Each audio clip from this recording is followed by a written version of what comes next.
Hello, I am Nikki Going and I'm recording this presentation on behalf of Enhanced Language Services or ELS. This presentation is on Talk to the Peach Tree by South African poet Sipho Sepamla. It is a protest poem set in the time when South Africa desperately needed to transition from apartheid to democracy, probably the late 1980s or early 1990s. Talk to the Peach Tree is one of the 12 NSC poems in the matric literature curriculum. Although I have no way of knowing which poems will appear in the matric final examination, it's worth noting that every literature examination over the last 20 years has included at least 2 poems by African authors. I hope that you enjoy this presentation and that you find it useful. So you don't have to know this background information, but if you understand the context or environment in which a poem is written, it makes it much easier to understand the poem. So some details on Sipho Sepamla. Sipho Sepamla was born near Krugersdorp, but he lived most of his life in Soweto near Johannesburg. He worked as a teacher while writing and publishing his poetry. He joined the Medupe Writers Association and he later became active in the Black Consciousness movement. Together with the famous South African protest poets Mongane Wale Serope and Oswald Mtshali, he had a huge influence on the literature of the Black Consciousness movement. And this, combined with his living in Soweto, had a massive impact on the themes and the topics that he discusses in his poetry. He wrote a lot of protest poems whilst working with the Black Consciousness movement, but he didn't only write protest poetry. However, growing up as a black man in apartheid South Africa made him very, very aware of racism and inequality, and those are important themes that run through most of his work. As you probably know, the most important teachings of the Black Consciousness movement, which was a movement led in South Africa by Steve Biko, are that people of color need to take pride in their black identity and culture, and very importantly, they need the right and the ability to define their own future in their own terms. And he focuses on these ideas again and again in his poetry. After the Soweto uprising of 1976 and the massacre that occurred in response, Sepamla published a poetry collection, The Soweto I Love, in 1977. It was promptly banned by the apartheid government because, of course, it was very critical of apartheid.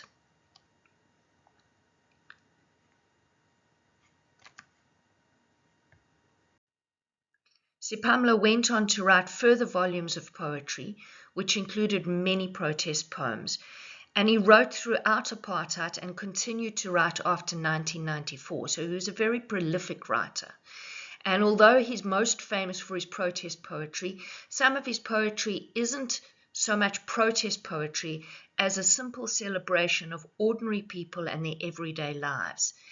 And this is why he deliberately wrote in a very simple, accessible style, and why some of his imagery seems so unusual and perhaps unpoetic. He specifically referred to ordinary, everyday things to illustrate his ideas. And as you read through Talk to the Peach Tree, you will see that he uses some very unusual imagery to do this. Remember that his audience was ordinary people of color who were living through apartheid. And just to give you an idea of who he was writing for, I've included a picture that was taken in Soweto where Sepamla lived for much of his life. So most of his audience were not people that lived in huge houses or had the benefit of a particularly advanced education because of the education system in South Africa at the time, disadvantaging people of color. So he was very much writing for people that were suffering from apartheid and were living difficult lives. You'll notice that he writes a lot in free verse because it's more.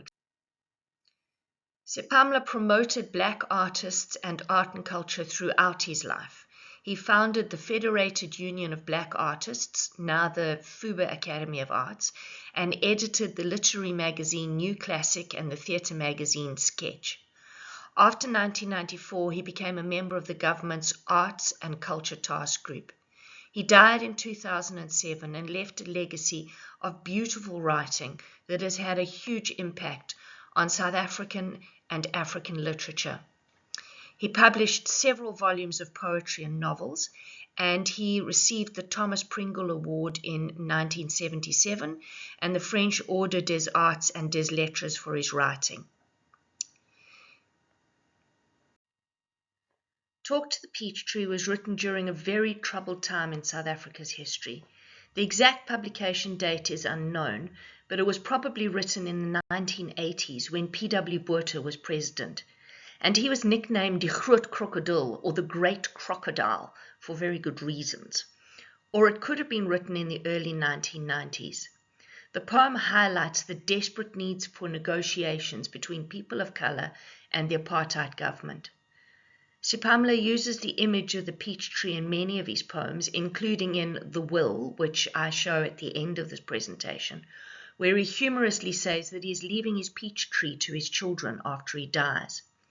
It's not clear if he literally had a peach tree in his garden, but he clearly had great respect for peach trees. It's a good idea if you stop this video at this point and quickly write down what you think when you hear the words apartheid and peach tree. And remember that you're thinking of the connotations of these words. Remember that connotations are not just dictionary definitions. They are the emotional, social, and cultural implications of the words. So just write down what you think of when you think of the words apartheid and peach tree, and then carry on with the video. And as you carry on with the video, see how many of your impressions match up with those of Sepamla. So I'm now going to give you some background to the poem. The Sharpeville massacre was on the 21st of March 1960, but by the 1980s, violence against protesters and anti-apartheid activists was still extreme. In the picture on the left, you can see armed soldiers and police and how they reacted to protesters against apartheid. By the 1980s, the army was still regularly called into what were called the townships, the areas where people of color lived, in order to suppress marches and protests against the government. All marches and protests organized by banned organizations such as the ANC, the PAC, the South African Communist Party, or the Inkatha Freedom Party were likely to be dealt with extremely harshly. Apartheid police and soldiers often used live ammunition, rubber bullets, tear gas, water cannons, and or vicious dogs to break up protests. And once people had been arrested, they could be imprisoned under the Terrorism Act or the State of Emergency Act. P.W. Botha, the Prime Minister until 1984, approved these acts in a desperate attempt to have absolute control over people of color and to stamp out all resistance to apartheid. Thousands of people were arrested, and they were held without access to lawyers or the right to tell their families where they were. Some were accused of high treason and plotting to bring about the downfall of the government, and were hanged. Many died in police custody as a result of violence and torture, and to this day there are families who do not know what happened to their loved ones. When the police did provide explanations of what had happened to people, these were often lies. For example, when Steve Biko, who was the leader of the Black Consciousness movement in South Africa and who had inspired Sepamla so much, died in police custody in 1977, the Minister of Justice and Police, Jimmy Kruger, said that Biko had died as a result of a hunger strike. However, he had been arrested under the Terrorism Act, and it later emerged that he had been held in solitary confinement, where he was interrogated and beaten so badly by the police that he died from his brain injuries. Sepamla, in his poem, refers to how language in apartheid South Africa was used so often for lies and propaganda, and was so often censored that it seems to have lost its meaning. When he comments on censorship in South Africa, he's referencing the fact that the apartheid government had the power to prevent anything critical of the government or that they regarded as inappropriate from being published. In this way, the government controlled the news and controlled people's understanding of what was happening in the country.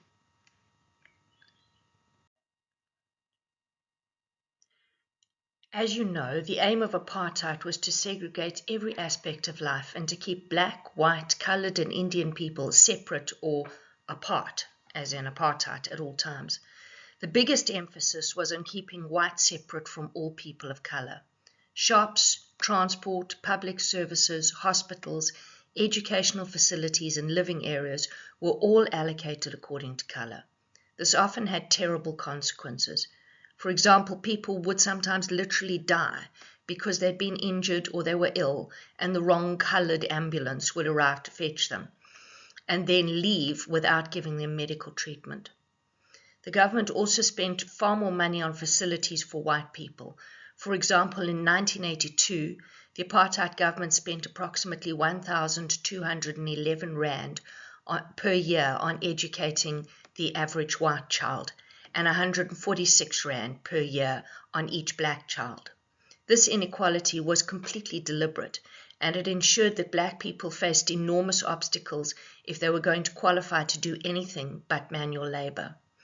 And this trapped the majority of South Africa's population in conditions that were often those of extreme poverty, and that guaranteed the apartheid government a large pool of very cheap manual labour for their industries such as mining and agriculture. Because obviously if people have been deliberately or undereducated, they have no choice but to take those kinds of jobs. As we discuss the poem, think about the comment that Sepamla makes about the value of black lives, or the lack of valuing of black lives in South Africa under the apartheid government. Many people living under apartheid were also the victims of indirect or structural violence. So structural violence is a type of violence that is not direct, but it still causes extreme suffering and often many preventable deaths. Structural violence is implemented through laws and social structures that deprive people of sufficient food, of things like decent medical care, of education and employment opportunities that they need to escape the vicious cycle of poverty. As you can see, that tablet on the left commemorates the people who had lived in District 6 in Cape Town and who were then forcibly removed to what the apartheid government designated as areas for people that they had described as black or coloured or Indian or other. And the map on the right shows you the so-called Bantustans or homelands, where over 90% of South Africa's population under apartheid were told that they had to live. And you'll notice that there are no Bantustans or homelands in the areas with the richest farmland, for example, the Western Cape, and that millions of black people had to be forcibly transported, or their families were broken up and they were moved to these tiny areas of land that the government had broken up into small segments to make it easier for them to control. So these so-called homelands were usually located on land that was not ideal for farming, and it generally had very little infrastructure. Sometimes people had been forcibly removed from very large, comfortable homes that they'd lived in for generations, and they were taken to what were called site and service areas. And they would arrive, they'd be unloaded from army trucks with their belongings, and be greeted with a pile of very basic building materials, some wood and corrugated iron, and be told, this is your new country, make a new life for yourself.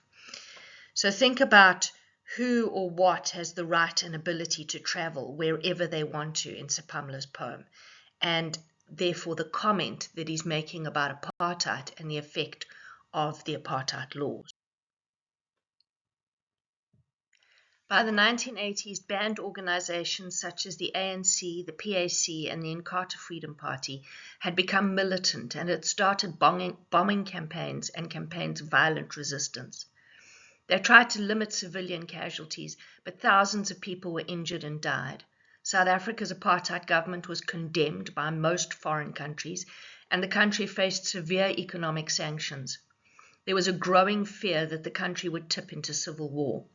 Leaders like Nelson Mandela were still imprisoned, and Prime Minister P.W. Botha flatly refused to bow to international pressure, describing anyone that resisted the apartheid government or objected to the oppression as terrorists, treasonous, or enemies of the state.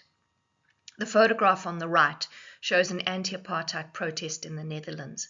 The banner says Botha is a murderer on the left and apartheid is murder on the right.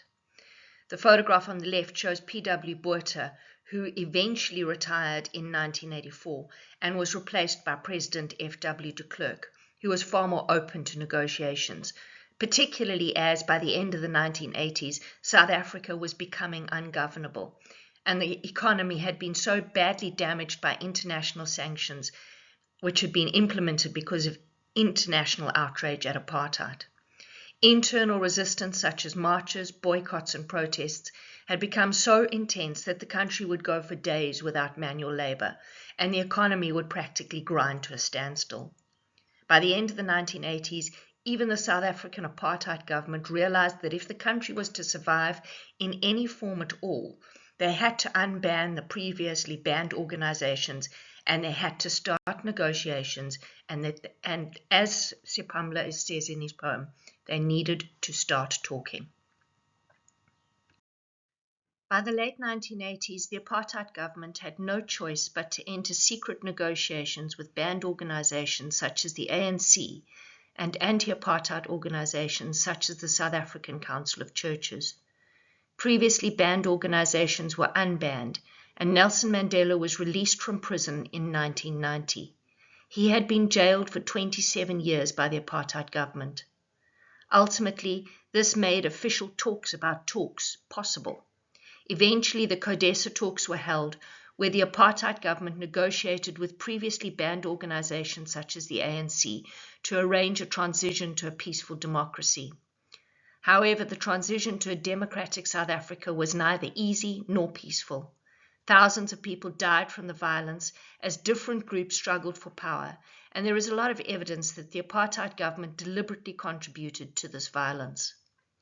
In 1993, the head of the South African Communist Party, Chris Hani, was murdered in his driveway by members of the Conservative Party, who were a party that supported the apartheid government. And South Africa seemed to be on the brink of a civil war. You can see why Sepamla felt that it was so important for people to talk at the time. In this slide, you can see the outcomes of those negotiations. F.W. de Klerk, the last president of the apartheid government, eventually had to hand power over to Nelson Mandela when Nelson Mandela was elected as the first democratically elected president of South Africa. This photograph was taken at a time when they were sharing power in the transitional government, which was from 1994 to 1996.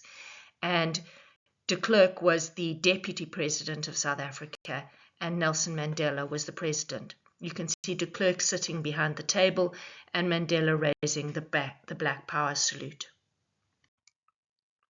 I'm now going to read the poem. As I read, listen carefully, because as you know, poetry, like music, is made to be heard. You will notice that although this poem doesn't have a definite rhyme scheme or a definite rhythm scheme, and it's written in free verse, with quite a varied rhythm and lots of different line lengths, the use of repetition and parallel sentences does create a kind of song-like chorus at times. Remember that parallel sentences are sentences with a very similar structure. And that song-like or lyrical aspect of the poem reinforces the tone, which seems to start off being quite light-hearted, but progressively becomes more and more satirical, desperate and angry as the subject matter gets more disturbing. Remember that satirical language is language where bitter humor, ridicule, or mockery is used to undermine a social or political institution, in this case, the apartheid government. Talk to the Peach Tree by Sipho Sepamla. Let's talk to the swallows visiting us in summer. Ask how it is in other countries. Let's talk to the afternoon shadow. Ask how the day has been so far. Let's raise our pets to our level. Ask them what they don't know of us. Words have lost meaning. Like all notations, they've been misused.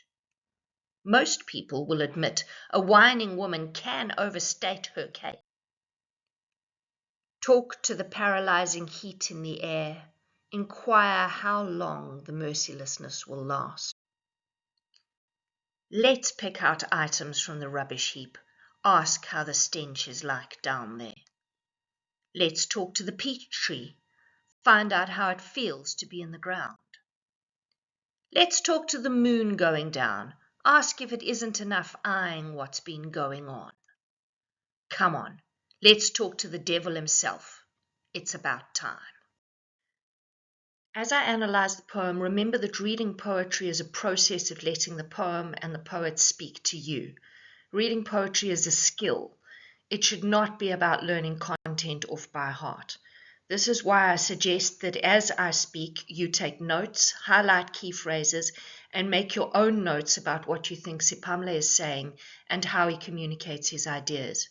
Remember that your ideas are never wrong if they can be supported by evidence from the poem and the poem's context. Also, I cannot possibly mention all the interpretations that are valid, so you'll probably see and read things that I have not. Make sure that you understand the technical language terms that I use. As I speak, I will remind you of what these terms mean when I use them, and I suggest that you write down any definitions that you didn't already know.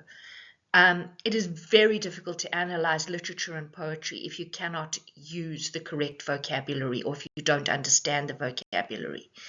And if you have any questions, you are welcome to email me. Talk to the peach tree. Let's talk to the swallows visiting us in summer. Ask how it is in other countries. In the title and lines 1 and 2, we notice quite a few important things. Firstly, the title of the poem is written in the imperative mood. Remember, the imperative mood is when a command is given. And you can phrase that as saying that the sentence is in the imperative mood of the verb. And of course, because the title is so commanding, it immediately catches our attention. Also, talking to a peach tree is a pretty unusual activity, particularly as peach trees cannot answer back, so it seems a little bit pointless. The poet then continues to suggest that we talk to a range of very unusual other audiences, none of which can actually answer back, and none of which are people. So given the context and the violence of apartheid at the time, do you think that Sepamla is perhaps suggesting that you might as well talk to a peach tree because the people in power or the apartheid government are just not listening? Or do you think he's saying that talking, dialogue, and negotiation are so urgently needed that he's highlighting how absolutely everybody must be included in the conversation and how the conversation and dialogue and negotiation must continue even if it feels as though it is pointless? You can decide how you feel about these ideas as we discuss the poem. Note that the first word, let's, is a contraction. Remember, a contraction is when you're combining two words into one and you use an apostrophe to do so. So here, Sepamla has combined let and us, which is let's. And by using the plural us, the poet is including all South Africans who objected to apartheid and therefore all South Africans of color into his audience. Let is a word that suggests rather than that commands, which implies that the poem is a list of possible sources of information that the poet feels we should speak to. The poet uses the phrase let's talk to regularly throughout the poem, so that anaphora, which is the repetition of a phrase at the start of several lines, highlights the wide range of things that he suggests we need to talk to. Sepamla also plays on the word swallows. Remember that swallows are birds that migrate between the northern and southern hemispheres, and you can see pictures of them flying around the words there. And the reason that they do so is so that they can miss the cold, unpleasant winter conditions. A swallow is also a colloquial or conversational word in South African dialect for a person who lives between South Africa and the northern hemisphere, also so that they can avoid winters and unpleasant or uncomfortable conditions. So by suggesting that we speak to the swallows who visit us in summer and asking them how is it in other countries, or how it is in other countries. Sepamla implies that we should ask those who are free to move around from one country to another whenever it suits them, and who do so when times are hard. He suggests we ask them what it's like to have such freedom. And note that swallows only visit South Africa in summer when the weather is good, or metaphorically, if we're talking about people, when the political climate is comfortable. And in suggesting that South Africans speak to the swallow, Sepamla is highlighting how little freedom of movement people who were oppressed at the time actually had. He's also commenting on how abnormal South Africa was and how censorship had limited information coming into South Africa. To get accurate information, you would have to ask the birds, or at least ask people who weren't living in the country. Obviously, this is satirical because Sepamla is implying that the apartheid government cannot be relied upon to tell the truth. And I mentioned that a swallow is a dialectical word. Remember that a dialect is a form of a language only spoken in a particular area or country. So swallows, as referring to international travelers, is a word from South African dialect. If you said swallows to someone who lived in another English-speaking country like Ireland, for example, they would think you were just talking about birds. Let's talk to the afternoon shadow. Ask how the day has been so far. So when you look at lines 3 and 4, think about the connotations of afternoon and shadows. In the afternoon, it's a time when night is approaching and shadows get bigger and longer. Shadows often have really negative connotations of things that are hidden or threatening, and they also have no substance. And you can think of your shadow self as being the dark side of yourself that you don't want to admit or expose to the public. If you're speaking to a shadow, you're not speaking to a real or whole person, and you're not even speaking to the object or person who casts the shadow. So again, these lines start with a suggestion, let's, followed by a completely ridiculous suggestion, let's talk to the afternoon shadow. And of course, if you think about the connotations of shadow, that highlights how ridiculous this is. Also, the phrase afternoon shadow implies that darkness, danger, and the unknown is on its way. And a shadow implies that it's very difficult in apartheid South Africa to find anyone real or perhaps sincere or honest to talk to. When Sepamla suggests that we ask how the day has been so far, he's again being very satirical, as South Africans had lived through apartheid up to this point in time, and they had no need to ask anyone else what that experience had been like. For South Africans of colour, it had been pretty awful. This line can therefore be interpreted as implying that it was impossible to find an accurate description or report of what was happening in apartheid South Africa at the time because of propaganda and censorship that had been carried out by the apartheid government. Let's raise our pets to our level. Ask them what they don't know of us. So in lines 5 to 6, you have a pair of lines, again, that give a suggestion. This is the third suggestion that starts with let's. So there's your anaphora again. And here Sepamla makes the ridiculous suggestion that we ask our pets to give us insight into ourselves. Or is it a ridiculous suggestion? Our pets live with us. They experience us all the time. They know us in our good times and our bad. They must know everything about us. And the words ask them what they don't know of us implies that there's nothing that they don't know. The reference to raising our pets to our level is very satirical because it alludes to the very hierarchical social structure that apartheid set out to create. Remember that a hierarchy arranges people in levels of importance and privilege and value. I'm not saying that people did have different values, but they were certainly treated as though they did. Where white people were seen as superior to all other race groups and black people were seen and treated as inferior to all other races. So here Sepamla suggests raising animals to our level, mockingly suggesting that animals in apartheid South Africa had more chance of being treated as equal and more chance of being well treated than people of color. He's also highlighting the fact that many white people had people of color working for them and often behaved in front of them as they would have in front of their pets, basically as though they were invisible. And they often regarded these people as inferior, despite the fact that people working in their homes or in their gardens or in their businesses knew far more about white culture and white people than white people knew about the culture of the people that they employed. Please be careful. Don't say that this poem refers to slavery. Technically, this is incorrect. Slavery, by the time apartheid came into being in South Africa, was illegal. And it wasn't actually a feature of apartheid South Africa when the poem was written and published. However, people of color under apartheid were often left with no choice but to work for minimum wages and under terrible conditions that might be seen as being similar in some ways to slavery, but they weren't actually slaves. So just be careful not to be historically inaccurate.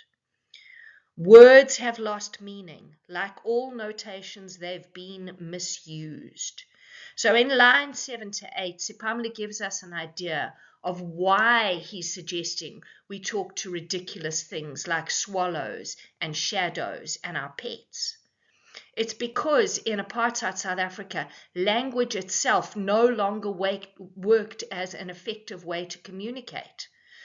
Remember that a notation is any system of written symbols that's used to create and record meaning. For example, you can think of mathematics as a system of notations.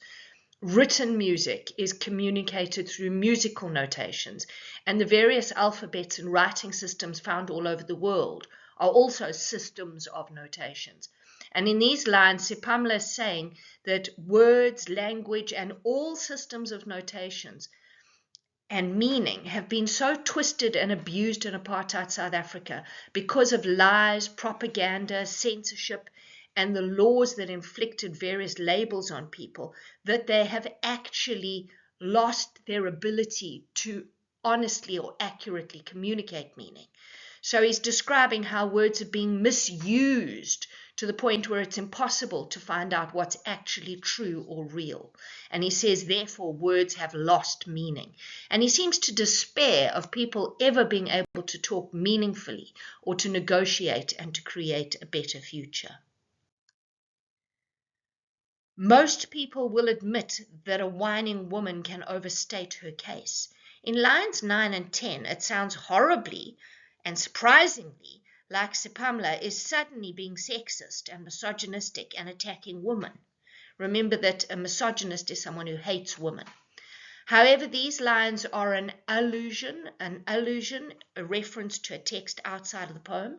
And here, Sepamla is alluding to the Bible, specifically the book of Proverbs, chapter 27, verse 15 to 16, which reads, "A quarrelsome wife is like the dripping of a leaky roof in a rainstorm. Restraining her is like restraining the wind or grasping oil with the hand."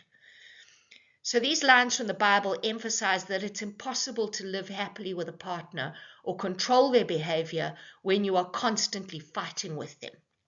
Sepamla is implying that in apartheid South Africa at the time when the poem was written, people were so angry with each other that it was impossible for them to really listen to one another or for them to live together in any kind of peace or harmony.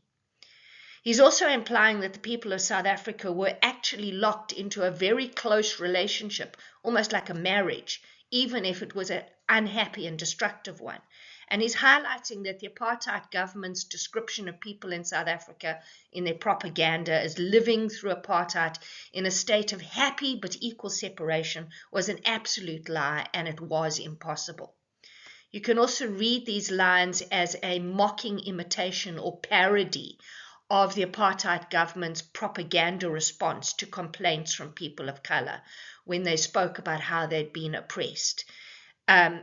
He's implying that the apartheid government would sometimes respond that black people were like a whining woman, that they were constantly whining and complaining, that they were unreasonable and horrible to live with because they never stopped complaining. Note that Sepamla is not criticizing women or people of color in these lines. He's being ironic. What he's literally saying is the opposite of how he feels. That is irony. And he's criticizing and parodying, making a mocking copy of how the apartheid government tended to criticize people of color.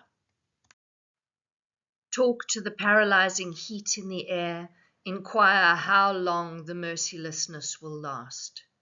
In lines 11 to 12, Sepamla shifts from suggesting those that we should talk to, as he did in lines 1 to 6, where he used the words let's talk, and here he commands that we talk. These two sentences are commands because they're written in the imperative mood, and they start with verbs talk and inquire. In these two sentences, Sepamla uses vivid sensory imagery, where he's appealing to the sense of touch, it's tactile imagery, to discuss the oppressive mood or atmosphere in South Africa at the time of writing the poem. He describes the mood as paralyzing heat in the air, and in this metaphorical description, he compares heat in the air on a boiling hot summer's day to the environment created by apartheid. Apartheid robbed many people of the ability and motivation to negotiate or take action to bring about change. In the same way that it is very difficult and unpleasant to change your circumstances or move around when the weather is unbearably hot. He describes the heat, metaphorically, of the apartheid government as paralyzing. Remember, paralysis is a state that is so dangerous that it is near to death, because you absolutely cannot move. You've got a broken spine. In this metaphor, Sepamla emphasizes how overwhelming and dangerous apartheid was to those who were oppressed.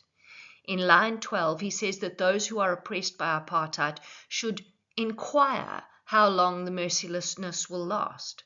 This line's obviously satirical. The idea of apartheid being merciless is a continuation of that extended metaphor of oppressive heat, describing it as destructive and almost as a form of torture. But you wouldn't inquire of a torturer when they're going to stop, because to inquire means to ask something calmly and politely, and it's completely out of character for someone who is asking for pain or oppression to stop. So here Sepamla is mocking the way in which victims of apartheid were forced to ask for their rights and to speak to the government. Any show of emotion or unhappiness or anger was frowned upon, and they were often told that they were exaggerating or that they were whining, as in the previous two lines, which is also a reference here. Remember those two lines. Most people will admit a whining woman can overstate her case. So you can read these lines as a parody or a mocking imitation of the apartheid government's response to complaints from people of color when they spoke about how they had been oppressed. Also notice how I unpack this metaphor of heat and the apartheid government. The method that I used is very, very useful for you in your examinations and assignments. And I suggest that whenever you're asked to discuss a metaphor, you methodically try and do three things. So firstly, start by saying what two things or concepts are being compared. Here, heat is compared to apartheid. Then discuss the connotations of what the comparison is made to. So I discussed the connotations of paralysis and of heat. And then finally explain what the comparison suggests. So I explain the implications of this metaphor.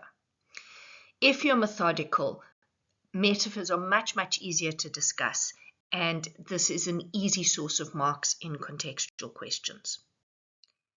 Let's pick out items from the rubbish heap. Ask how the stench is like down there. These lines 13 and 14 go back to a seemingly, and I use that word advisedly, a seemingly upbeat and enthusiastic suggestion of let's. But what follows is deeply unpleasant and definitely not something to be enthusiastic about. No one looks forward to sifting through a rubbish heap in order to find or pick out items that they're presumably looking for. The awfulness of this activity is highlighted by the word stench, which is more powerful sensory imagery, where the poet is appealing to the reader's sense of smell. So it's olfactory imagery, because stench means stink, and it implies the smell of something dirty, rotten, or corrupt. Here, Sepamla satirizes an outsider's view of an oppressed person in apartheid South Africa. You can just imagine a privileged person or a foreign visitor like a swallow asking with idle curiosity and complete and offensive ignorance, "What's it like to live under terrible circumstances?" The person asking about the stench doesn't seem to be at all concerned or compassionate. Their tone's just curious and unemotional.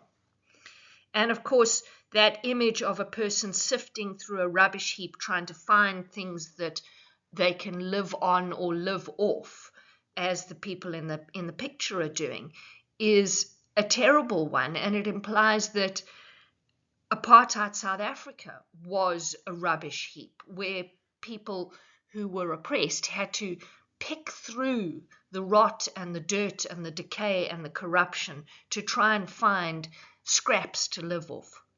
The phrase "down there" is a continuation of the idea in lines 5 to 6 of South African society under apartheid, consisting of different levels in a hierarchy. In that extended metaphor, the people down there on the rubbish heap of apartheid society were obviously all the people who'd been discarded, people who had been thrown away, people who'd been moved away and treated like rubbish by the apartheid government.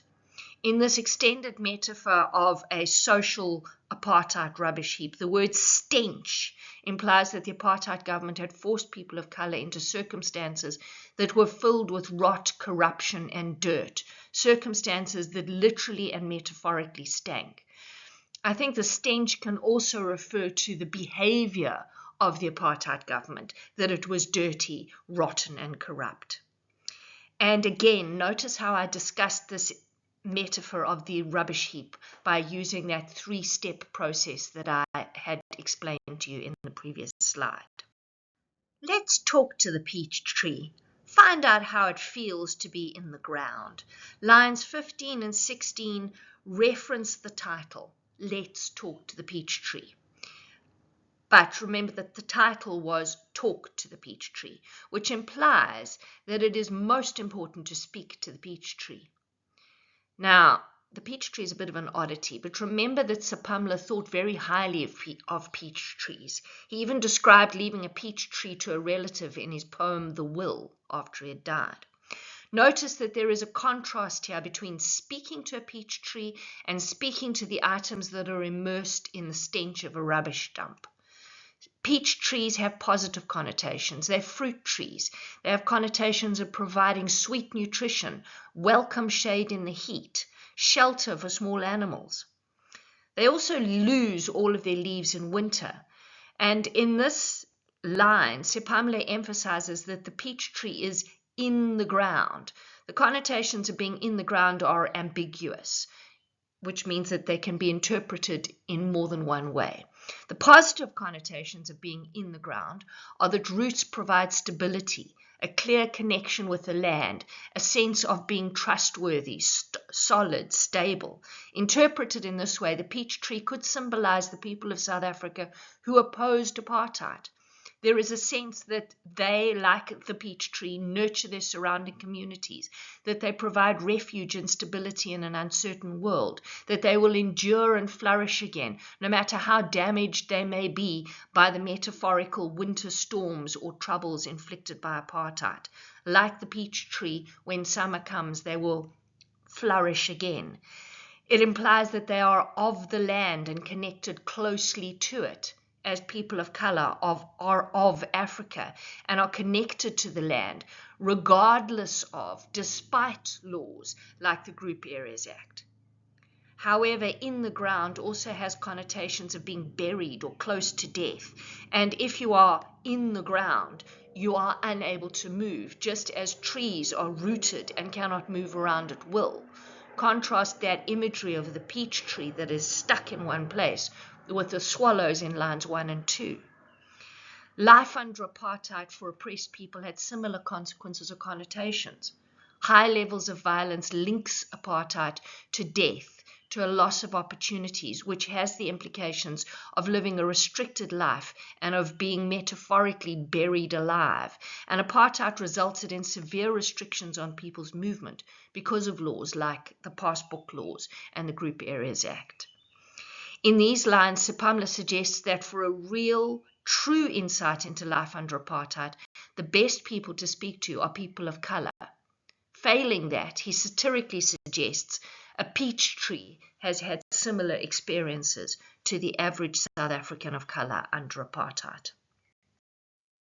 Let's talk to the moon going down. Ask if it isn't enough eyeing what's been going on. In lines 17 to 18, Sepamla satirizes an even more distant perspective on apartheid South Africa, and you can hear his tone of satire and sarcasm and criticism in the way that I read those lines. In these lines, he personifies the moon by describing it as though it is a person looking down on the earth. In these lines, the moon is above everything on earth and can theoretically see everything on earth, which is why it has been eyeing what's been going on. What's been going on is the violence and oppression suffered by the victims of apartheid. Sepamla suggests that we should ask the moon if it hasn't done enough by simply watching and witnessing these events. And notice that it watches and witnesses from above. So again, there's that reference to a hierarchy. The moon is so far above or thinks it's so much better than the people on earth that it really doesn't have to get involved. The use of the word eyeing is also sarcastic because it's very colloquial or conversational, and usually eyeing is used to show that someone is looking at a situation where they hope to gain something. So, for example, you might eye a delicious chocolate dessert. And that's also idiomatic language. Remember, idiomatic language is language that depends on metaphors that everybody understands. You know, you don't literally stick your eye to something when you eye it. It's metaphorical, but everybody who speaks English knows what that means. From his sarcastic tone, Sepamla obviously implies that simply watching without participating from a safe distance and without trying to get involved or better a situation is not enough. And he implies that the moon does even worse than this. Not only does it gaze down on the wrongs of apartheid without showing any compassion, but when it's had enough, it leaves and stops looking. It just sinks behind the horizon. He uses the phrase going down. Or perhaps it even wants to benefit from the situation, because to eye something, as I said, means that you want to gain from something. The implication is that Sepamla mocks people who behave like the moon, people who can see the wrongs of apartheid but just watched it happen. For example, he could be referring to people who benefited from apartheid and held themselves as being above or outside of the situation. He could be referring to international observers, or he could be referring to the liberals who said that they disapproved, but that never took specific action to actually bring about change. Come on, let's talk to the devil himself. It's about time.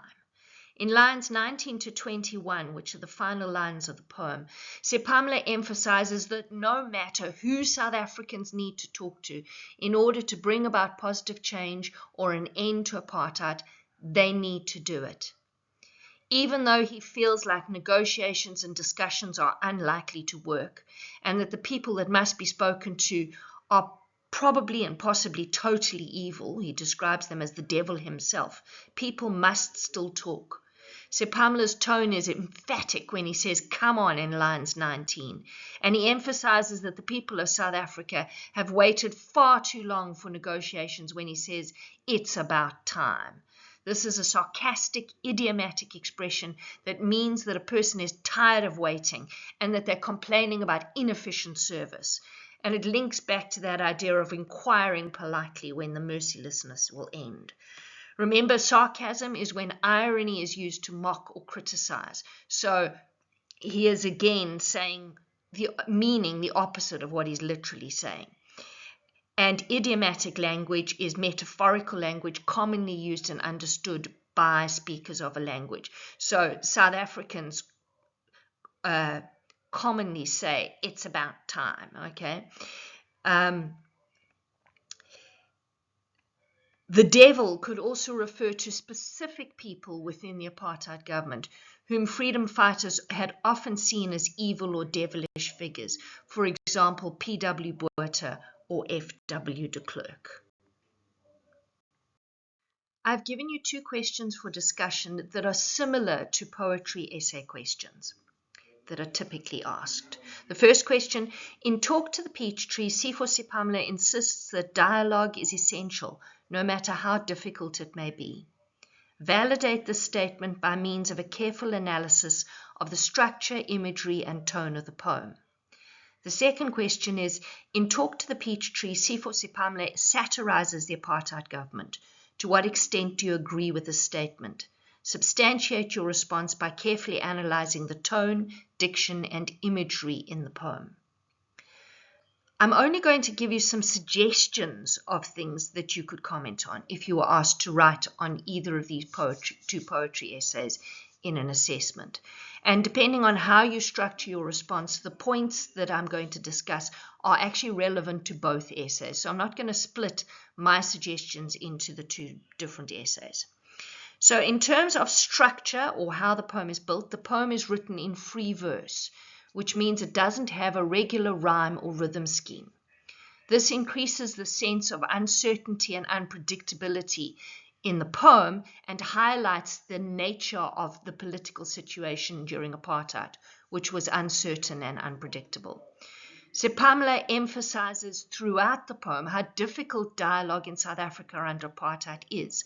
And he does this by providing a long list of impossible and unpleasant things that we South Africans should speak to. Swallows, shadows, our pets, merciless heat, and a peach tree. In doing this, he suggests that maybe it's more productive talking to these things than it is to talk to the actual government. And he highlights his despair that under apartheid, propaganda, lies, and censorship mean that words have lost meaning, which implies that communication is actually impossible.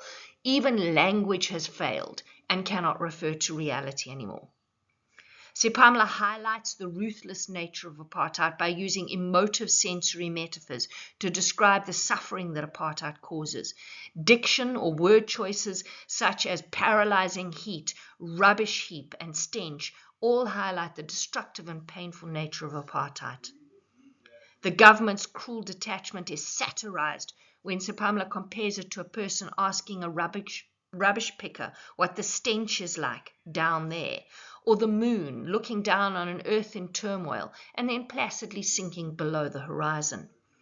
Despite his savage criticism of the government, Sepamla still emphasizes that it's essential that South Africans talk and negotiate, saying by urging them to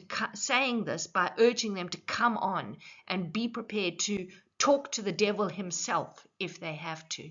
He highlights the urgency of this need to talk by saying that it is about time. South Africans have already waited for far too long. Here he could be referring to how long South Africans waited for organizations like the ANC to be unbanned and for Nelson Mandela to be released and for the apartheid government to be willing to enter into negotiations.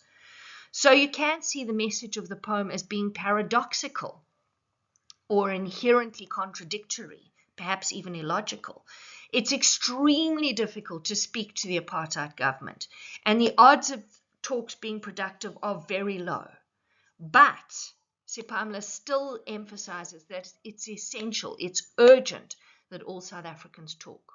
And although Sepamla implies that language has failed in South Africa, he still feels that talking is South Africa's only and best hope against the brutalities of apartheid. So just remember that a paradox is a statement that seems to be illogical or contradictory, but it actually tells a greater truth. When you're asked to discuss a paradox, you need to say what the statement seems to be saying on a literal level, and then say but or compare it to what the statement is actually implying, and then discuss the greater truth that is told. slides that follow give you useful vocabulary that you can use when you are discussing this poem. Note that the vocabulary is listed in the order in which it is used. And please check that you understand each word and make sure that you can spell each word correctly. And enjoy using these words when you're talking about the poem. I'm going to read the words out loud so that you know exactly how they are pronounced if you ever need to use them, for example, in an oral. So for general vocabulary, apartheid, oppression, censorship, structural violence, and context.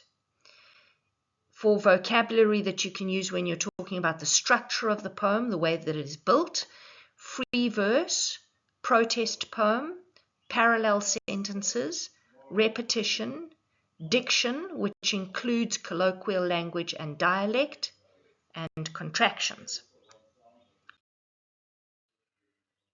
When you discuss figures of speech used in the poem, please be very, very careful that you don't mix them up with parts of speech. Parts of speech are things like nouns, adjectives, verbs, conjunctions, etc. And you are generally unlikely to be asked about parts of speech in a literature exam or assessment. Figures of speech are language techniques that are used to make writing more interesting. And the figures of speech that I've discussed in this poem are connotations, imperative mood, satire and sarcasm, metaphors, extended metaphors and personification, sensory imagery. And just remember, sensory imagery is imagery that appeals to the senses. We have 5 senses, and you can either call it by its colloquial name or its more technical name. So if an author is appealing to the sense of sight, it's visual imagery. If the author appeals to sound, it's auditory imagery. To touch, it's tactile imagery. To smell, it's olfactory imagery. And to taste, it's oral imagery. There is also the use of mood and tone. Make sure you know the difference. Remember, mood is how the audience or the viewer feels. Tone always requires a speaker. So we can talk about an author's tone or a character's tone, and it means the emotional quality with which they deliver their words. And there are hundreds of tones. So you can speak about a conversational tone or an angry tone or a friendly tone. Hopefully what I'm using here is an informative and an enthusiastic tone. Then there is ambiguity and a play on words, anaphora and repetition, connotations and allusion. Please don't mix up allusion and illusion. So allusion is a reference to an outside text. Illusion is when you think you're seeing something that actually isn't there. So, for example, if you think you see a ghost, but it's actually only a shadow on your bedroom wall, that's an illusion. If you start frantically quoting lines from the Bible, you are alluding to the Bible. And then paradox and irony. I've also included the main phonic devices. Remember, phonos is from the ancient Greek, which means sound. So phonic devices are language techniques that affect the way that a poem sounds when it's read out loud. Now, when you are asked about figures of speech in an exam or an assessment, they usually do not want you to mention a phonic device. Okay, phonic devices are usually requested specifically, even though they are technically speaking a figure of speech. So the big ones to remember are rhyme, rhythm, alliteration, assonance, and onomatopoeia. Remember, you can spell rhyme as in rhythm has you and me. Okay, or sorry, rhyme has you and me, and rhythm can be spelt as in rhythm has your 2 hips moving. So if you just remember the highlighted letters, it's easy to remember how to spell those words. And I haven't specifically discussed alliteration, assonance, or onomatopoeia in the poem. Doesn't mean that it's not there, but if you do spot it, by all means, talk about it in your assessments. Then I've just included this verse from Sepamla's poem, The Will, purely for interest's sake. You don't need to know this. And you'll notice that in the last 3 verses, Sepamla is telling his children what to do with his peach tree, his Bible, and his cat after his death. And as I read these lines, you'll see that Sepamla has got his trademark typical sense of humor, and also how much he valued peach trees, and how he tended to write about very ordinary but still surprising things in straightforward language. And even though it looks very simple on the page, it still communicates a really profound message. So these are the last 3 verses of The Will by Sipho Sepamla. The peach tree uproot, it might grow in the homelands, so might it be with your stem. The Bible you will have to share, for you will always want its light. The cat spotted black and white you will have to divide. For that you will need God's guidance. Thank you. I hope that you enjoyed this presentation and found it useful. I've created this channel so that any learner or teacher who's working with the South African NSC curriculum can have access to teaching and detailed learning materials that will support them in their journey through English home language. If you would like to support me in producing these videos, please like and subscribe, and please share the love by passing the link on to any of your friends who would find it useful. You're also very welcome, but not expected, to make a small donation to support this ongoing work. And to do so, please use the PayFast link in the channel description. Thank you and goodbye, and I will see you on future videos.